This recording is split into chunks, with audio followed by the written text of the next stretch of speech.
Buenas noches a todos.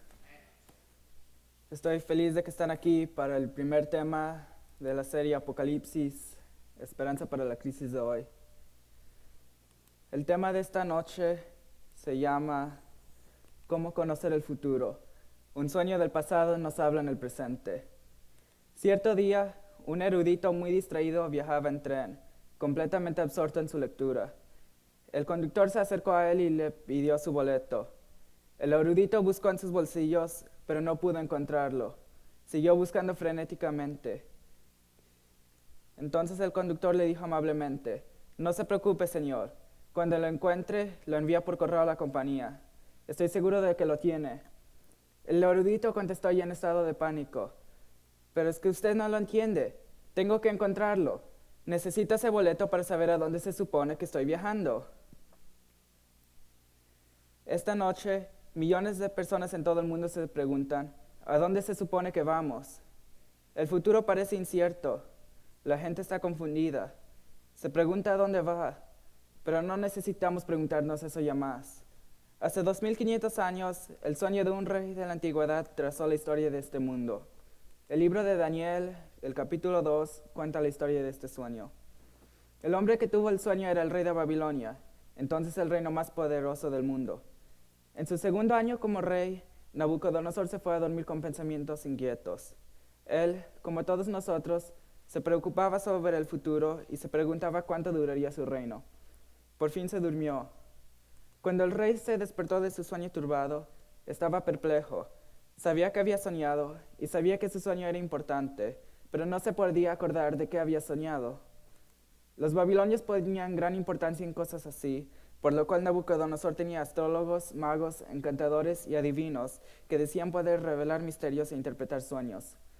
De seguro ellos le dirían de qué se trataba. A pesar de la hora temprana, fueron llamados a la corte. Cuando entraron, él les dijo en Daniel, capítulo 2, versículo 3. Busquemos Daniel 2, versículo 3.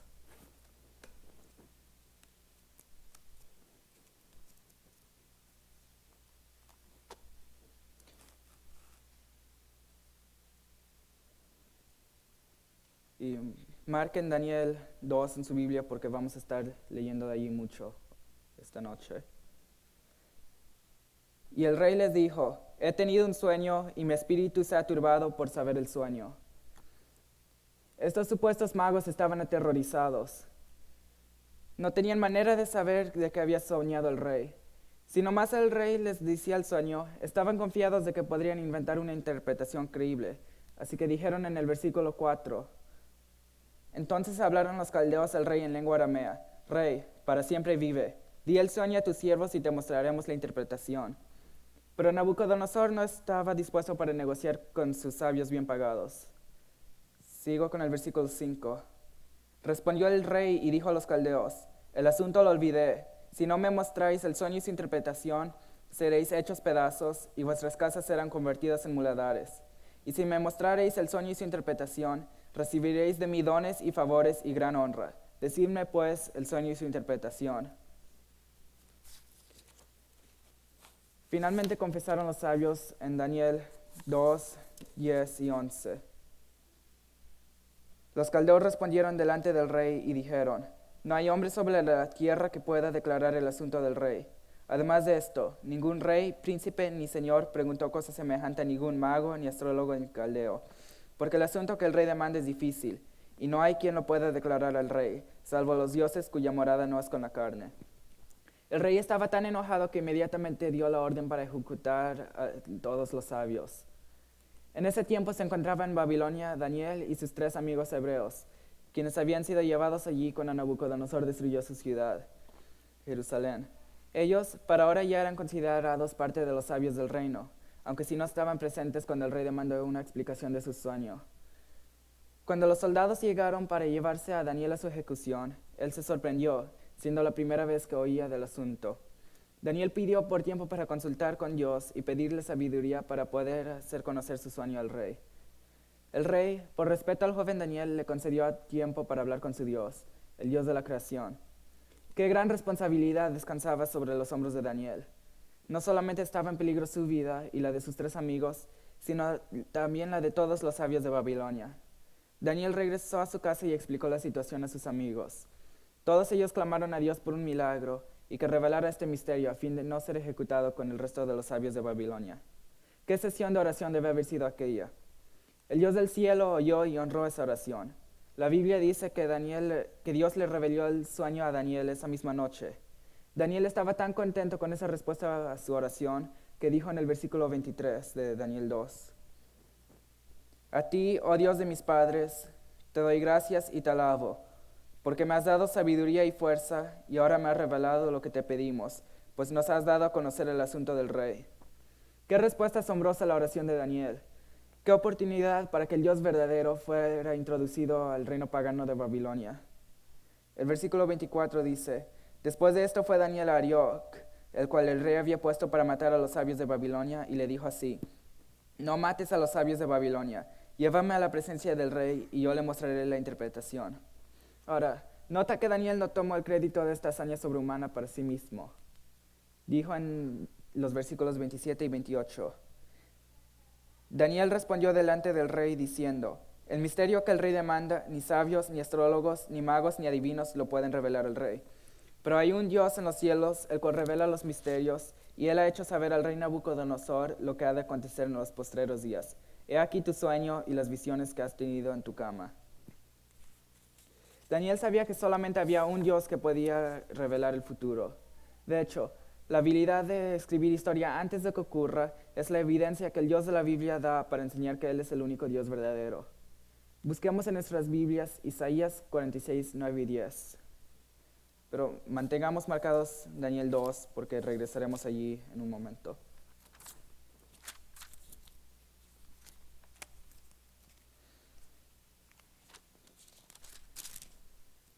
Isaías 46, 9 y 10 dice: Acordaos de las cosas pasadas desde los tiempos antiguos, porque yo soy Dios, y no hay otro Dios, y nada hay semejante a mí, que anuncio lo por venir desde el principio, y desde la antigüedad lo que aún no era hecho, que digo, mi consejo permanecerá, y haré todo lo que quiero. El Dios de Daniel podía lograr lo que todos los sabios de Babilonia habían sido incapaces de hacer. Dios podía realmente decirle al rey lo que había soñado y los pensamientos que había tenido antes de ir a dormir. Daniel 2:29 dice: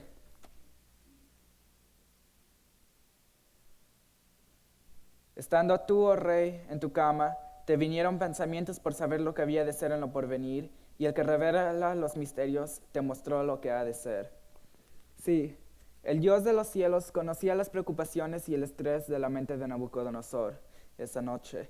Él sabía que el rey estaba preocupado por el futuro y quería que Nabucodonosor supiera que el futuro estaba seguro en sus manos. Entonces Daniel comienza a narrar el sueño en el versículo 31. Tú, oh rey, veías, y he aquí una gran imagen. Esta imagen, que era muy grande y cuya gloria era muy sublime, estaba en pie delante de ti, y su aspecto era terrible. La cabeza de esta imagen era de oro fino, su pecho y sus brazos de plata, su vientre y sus muslos de bronce, sus piernas de hierro, sus pies en parte de hierro y en parte de barro cocido. Asombrado, Nabucodonosor escucha cómo Daniel describe la imagen tal como él la había visto en su sueño. No había ninguna duda, este era el sueño que él había tenido. Daniel continuó: Estabas mirando hasta que una piedra fue cortada, no con mano, e hirió a la imagen en sus pies de hierro y de barro cocido y los desmenuzó. Entonces fueron desmenuzados también el hierro, el barro cocido, el bronce, la plata y el oro, y fueron como tamo de las eras del verano, y se los llevó el viento sin que de ellos quedara rastro alguno. Como el rey adoraba tales imágenes como representación de sus deidades, seguramente debe haberse impresionado por esta piedra que de manera tan violenta había pulverizado la imagen, al grado que el polvo de ella fue llevado por el viento y desapareció por completo. Pero había una parte más del sueño que Daniel todavía tenía que transmitir. La última parte del versículo 35 dice: Mas la piedra que hirió a la imagen fue hecha un gran monte que llenó toda la tierra. De principio a fin, el sueño era exactamente como el rey ahora lo recordaba. Imaginemos lo sorprendido que debe haber estado Nabucodonosor cuando este joven noble le dio todos los detalles del sueño exactamente como él los había soñado. Pero, ¿cuál era el significado del sueño? Esa es la siguiente parte de la historia, la interpretación. El sueño de Nabucodonosor predecía el surgimiento y la caída de las naciones claves de la tierra. En pocas palabras, Dios había bosquejado el desarrollo central de la historia desde la época de Babilonia, 600 años antes de Cristo, hasta el clímax de la historia de esta tierra, al final del tiempo. Esta era una interpretación que Nabucodonosor estaba muy ansioso por escuchar. El versículo 38 dice: Y donde quiera que habitan hijos de hombres, bestias del campo y aves del cielo, Él los ha entregado en tu mano y te ha dado el dominio sobre todo. Tú eres aquella cabeza de oro. Babilonia era la cabeza, una nación representada por oro puro. Una sonrisa de satisfacción debe haber cruzado por el rostro del rey al oír estas palabras. Los historiadores confirman que el oro era un símbolo adecuado para representar al reino de Babilonia. El oro había sido utilizado profusamente para adornar los edificios de la ciudad. Los fabulosos jardines colgantes de Babilonia eran una de las 7 maravillas del mundo antiguo. Si Daniel hubiera sido un político astuto que estaba tratando de hacerse renombrado en Babilonia, hubiera detenido la interpretación del sueño allí, mientras el rey estaba feliz. Pero Daniel tenía un mensaje que Dios estaba tratando de revelar al mundo, un mensaje que no era solo para su tiempo, sino que también sería relevante hoy en día y durante el final de la historia de la tierra. Por eso Daniel, humilde pero firmemente, le declaró al rey, en el versículo 39, y después de ti se levantará otro reino inferior al tuyo. La sonrisa de satisfacción del rey debe haber desaparecido rápidamente cuando el rey escuchó esas palabras. El orgulloso monarca de Babilonia no tenía ninguna intención de que el mundo fuese gobernado por cualquier otra nación. Los arqueólogos descubrieron en las ruinas de Babilonia una tableta que describe su intención. Dice: por las fortificaciones de Ságila y Babilonia he fortalecido y establecido el nombre de mi reino para siempre. Nabucodonosor quería que su reino durara para siempre, pero Dios dijo que no sería así. Otro reino tomaría su lugar. Es más, Dios ya había dicho exactamente cómo iba a ser tomada la ciudad, casi 200 años antes de su caída. Dios hasta había mencionado el nombre de quien lo haría, Ciro el Medo. Su nombre había sido predicho en una profecía, 150 años que naciera. Busquemos Isaías 45:1. Isaías capítulo 45, versículo 1. Pero mantengámonos también en Daniel 2 porque regresaremos allí.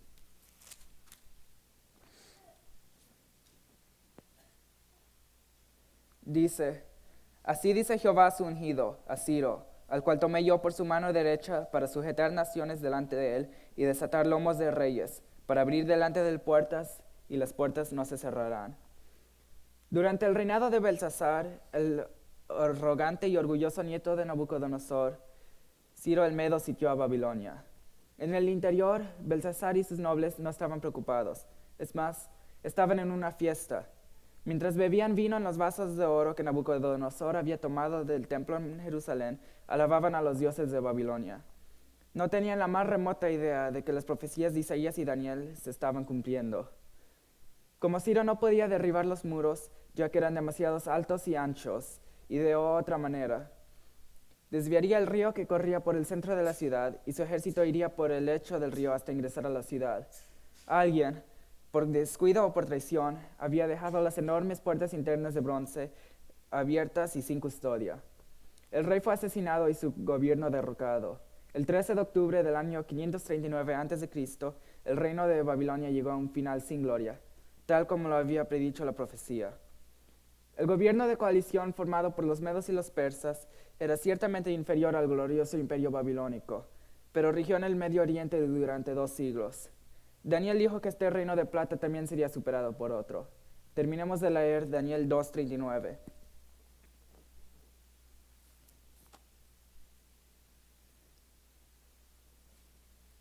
Y luego un tercer reino de bronce, el cual dominará sobre toda la tierra. ¿Sucedió tal cosa? Sí, por supuesto. Esta predicción se cumplió cuando el brillante general joven Alejandro Magno venció a Darío III en la batalla de Arbela en 331 a.C., y ese tercer imperio fue Grecia. Apropiadamente, la mayoría de la armadura de la infantería griega era hecha de bronce, el tercer metal del sueño de Nabucodonosor. A la temprana edad de 25, el joven Alejandro llegó a ser gobernante de uno de los imperios más extensos que el mundo hubiera conocido hasta entonces. El historiador griego Arriano Escribiendo acerca de Alejandro dijo: estoy convencido de que no había ninguna nación, ciudad ni gente a donde su nombre no alcanzó. Me parece que ha habido alguna mano divina que presidió tanto sobre su nacimiento y sus acciones.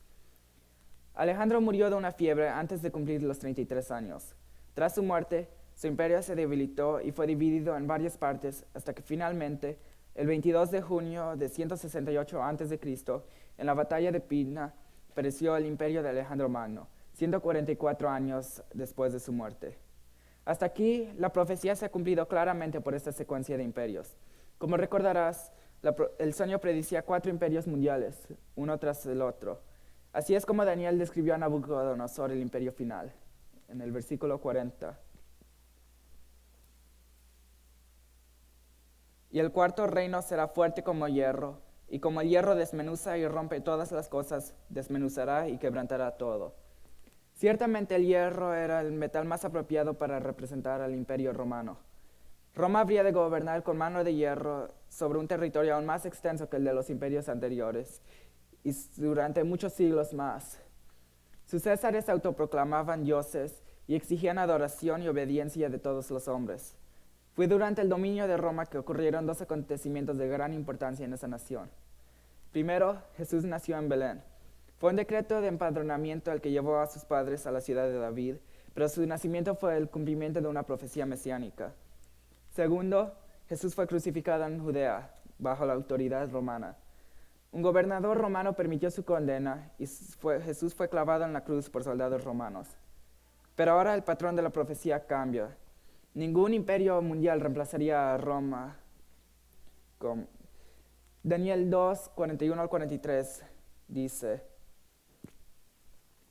y lo que viste de los pies y los dedos, en parte de hierro cocido de alfarero y en parte de hierro, será un reino dividido, mas habrá en él algo de la fuerza del hierro, así como viste hierro mezclado con barro cocido. Y por ser los dedos de los pies en parte de hierro y en parte de barro cocido, el reino será en parte fuerte y en parte frágil. Así como viste el hierro mezclado con barro, se mezclarán por medio de alianzas humanas, pero no se unirán el uno con el otro, como el hierro no se mezcla con el barro. El sueño predicía que no surgiría un quinto imperio para unir el territorio de Roma, sino que lo que había sido el imperio romano se dividiría. A causa de lujuria, corrupción política y decadencia moral, Roma perdió su estabilidad y fortaleza, convirtiendo la empresa fácil para las tribus bárbaras que comenzaron a desafiar al imperio entre los años 351 al 476 después de Cristo. Estas invasiones dividieron el imperio y establecieron las bases de las actuales naciones europeas. La mayoría de los historiadores enumeran las divisiones de esta manera. La tribu de los alanos son los alemanes, los burgundios son los suizos, los francos los franceses, los lombardos los italianos, los anglosajones los ingleses, los suevos son los portugueses, los visigodos los españoles, y los érulos, los ostrogodos y los vándalos son extintos. Los historiadores consideran que los érulos, los ostrogodos y los vándalos desaparecieron o se mezclaron con otros grupos, por lo que no son representados por ninguna nación actual. Volvamos a leer el versículo 43. Así como viste el hierro mezclado con barro, se mezclarán por medio de alianzas humanas, pero no se unirán el uno con el otro, como el hierro no se mezcla con el barro. La declaración divina de que estos reinos nunca se reunirán para formar un imperio aún limita las posibilidades de esas naciones. Europa continuará dividida. Aun con la moneda y el mercado común europeo está dividida. Daniel dijo que se mezclarían por alianzas humanas. En otras palabras, se llevarían a cabo uniones matrimoniales entre la realeza. En un palacio en Dinamarca se muestra el árbol genealógico de las familias reales europeas. Tal como Dios lo había predicho, se llevaron a cabo casamientos entre ellos. Tenía la esperanza de que estos matrimonios evitaran las guerras y trajeran unidad, pero no funcionó. Muchas de las guerras que se pelearon en Europa no fueron más que riñas familiares. Dios había predicho que no se unirían. Ningún intento de unir nuevamente al imperio romano tendrá éxito, así como el hierro y el barro no se unen. Piensa en todos los intentos que se han hecho para reintegrar a Europa bajo un solo gobierno. ¿Qué ocurrió con estos poderosos líderes que trataron de unir a la Europa dividida? Exiliado en la isla de Elba, Napoleón, aquel poderoso guerrero de Francia, en los comienzos del siglo XIX, tuvo que admitir que posiblemente el Dios Todopoderoso era demasiado para él. En efecto, Dios fue demasiado para todos ellos.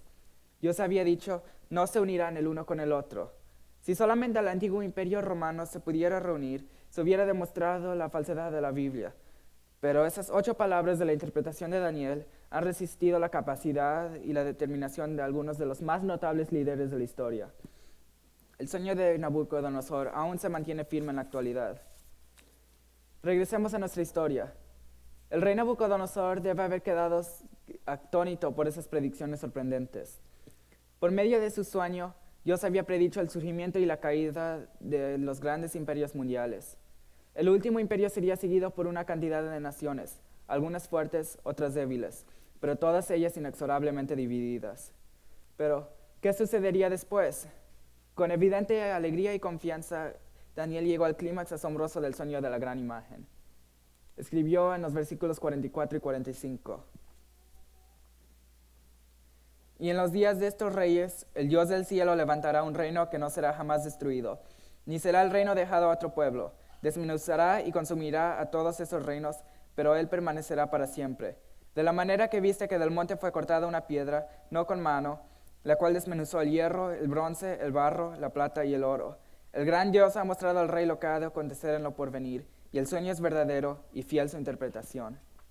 El siguiente gran acontecimiento en el escenario humano será la segunda venida de Cristo y el establecimiento de su reino, representado por la piedra no cortada por mano. Su reino no será fundado por las manos de los hombres, sino por la mano poderosa de Dios, un reino que llenará toda la tierra. Entonces se cumplirá la profecía que se encuentra en Apocalipsis 11:15. Busquemos en nuestras Biblias Apocalipsis 11, el versículo 15.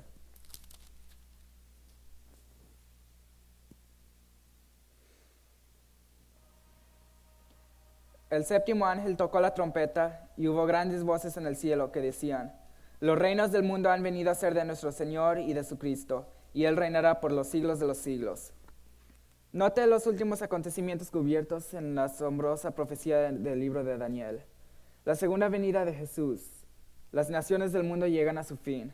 Dios establecerá su reino. Su reino durará por siempre. Jesús será ungido como Rey de Reyes y Señor de Señores. Viene a la tierra a reinar en su reino eterno. 2500 años de historia en pocas palabras. Pasó exactamente como Dios le enseñó. Hoy vivimos en el pie de la imagen, en el umbral del acontecimiento más grande de la historia. Cuando la roca destruirá los reinos de este mundo y establecerá su reino eternal. Cuando Daniel terminó de narrarle al rey su visión extraordinaria y la sorprendente interpretación de Dios, el rey Nabucodonosor se postró ante Daniel en honor al gran Dios de Daniel, cuya sabiduría y poder habían sido demostrados de manera impresionante. Buscamos Daniel 2:47.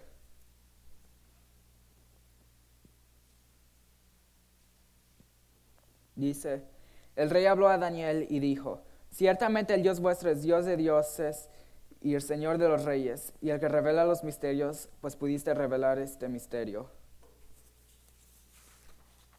Sí, amigo, el sueño es verdadero y fiel su interpretación. La jornada casi termina. Tal vez tú, al igual que Nabucodonosor, a veces te preocupas por el futuro. Este sueño es para ti. Nos dice a los que vivimos hoy que no tenemos por qué preocuparnos por el futuro. El sufrimiento y el estrés que ha dejado el pecado va a desaparecer. El Dios del cielo no va a dejar a este mundo en manos de gobernantes humanos. Va a venir otra vez para hacer que las cosas estén de nuevo como deben. No necesitas preocuparte por el futuro, mi amigo. El sueño de Nabucodonosor nos indica que estamos viviendo en los momentos previos a la venida de Jesús. Él será quien establecerá su reino eterno en esta tierra y desea que tengamos parte en ese hermoso porvenir. Él te quiere decir las palabras que se encuentran en Mateo 25:34. Busquemos Mateo 25, versículo 34.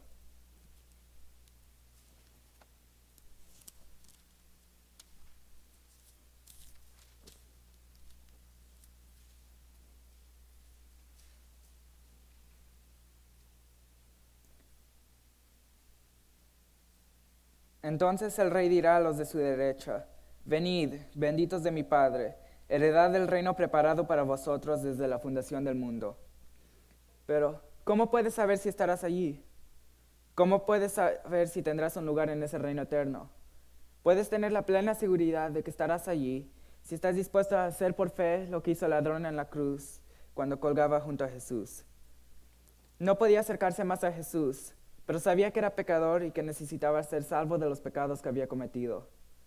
Miró al Salvador del mundo y vio cómo la sangre de su frente herida corría por su rostro. Su corazón fue tocado. Confesó sus pecados y exclamó en Lucas 23:42. Busquemos Lucas 23:42.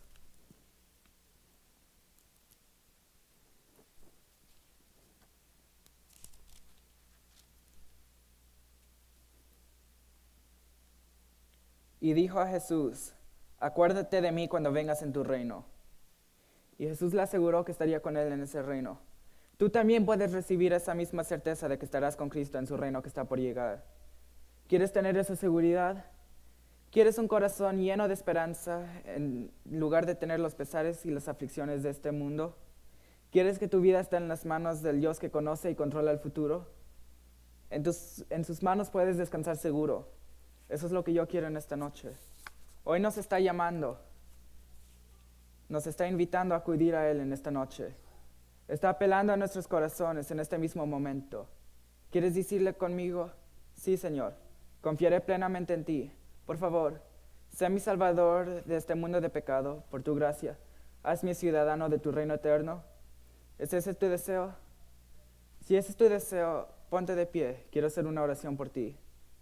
Si le quieres decir a Jesús, te confío. Quiero estar contigo en tu reino eterno. Por favor, ponte de pie.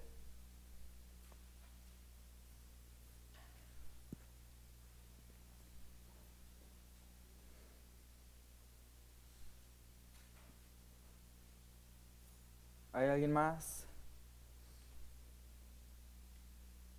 ¿Alguien más que se quiere poner de pie y decir que quiere estar con Jesús en su reino eterno?